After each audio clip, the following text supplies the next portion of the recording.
उम्मीदवारों की संपत्ति की घोषणा पर सुप्रीम कोर्ट में आज सुनवाई है।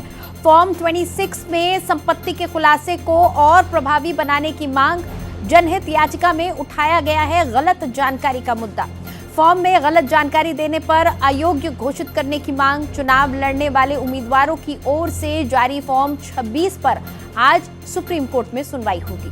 घोषणा पत्र में संपत्ति के खुलासे को और प्रभावी बनाने का और सही जानकारी को लेकर एक जनहित याचिका दाखिल की गई है। याचिका में मांग की गई है कि चुनाव लड़ने वाले उम्मीदवारों द्वारा दाखिल किए जाने वाले फॉर्म 26 में संपत्ति के खुलासे को और प्रभावी बनाया जाए और जो सांसद और विधायक जानबूझकर अपनी संपत्ति की गलत जानकारी दे उनके खिलाफ कड़ी कार्रवाई होनी चाहिए और आवश्यकता अगर पड़े तो उन्हें अयोग्य घोषित करने का भी प्रावधान शामिल किया जाए। याचिका में कहा गया है कि जिन जनप्रतिनिधियों की संपत्ति एक चुनाव से दूसरे चुनाव के बीच 100% से अधिक बढ़ जाती है, उसकी स्वतंत्र जांच पर निगरानी के लिए स्थायी व्यवस्था बनाई जाए ताकि चुनावी प्रक्रिया में पारदर्शिता बनी रहे। गोपाल लगातार हमारे साथ बने हुए हैं। गोपाल, लोकतंत्र में पारदर्शिता बहुत जरूरी है, खासतौर पर चुनावी प्रक्रिया को लेकर, लेकिन यहाँ पर जो हम बात कर रहे हैं इसमें क्या लग रहा है, आज कोर्ट का क्या रुख रह सकता है?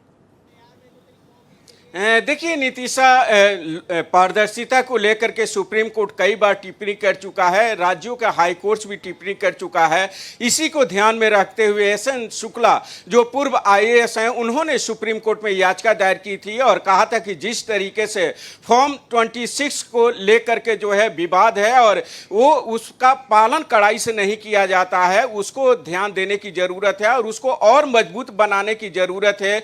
जो उम्मीदवार उस के तहत जो घोषणा करते हैं उसमें अगर गलत जानकारी देते हैं तो उसमें ऐसा प्रावधान हो कि उसे अयोग्य करार दिया जाए। साथ ही यह भी कहा गया है कि अगर किसी उम्मीदवार की संपत्ति 100 से जो है 100% बढ़ जाती है एक चुनाव से दूसरे चुनाव में, उसके खिलाफ भी कार्रवाई होनी चाहिए। सुप्रीम कोर्ट ने पिछले दिनों जवाब मांगा था इस मसले पर। आज पुनः कोर्ट इस मामले में सुनवाई करने जा रहा है।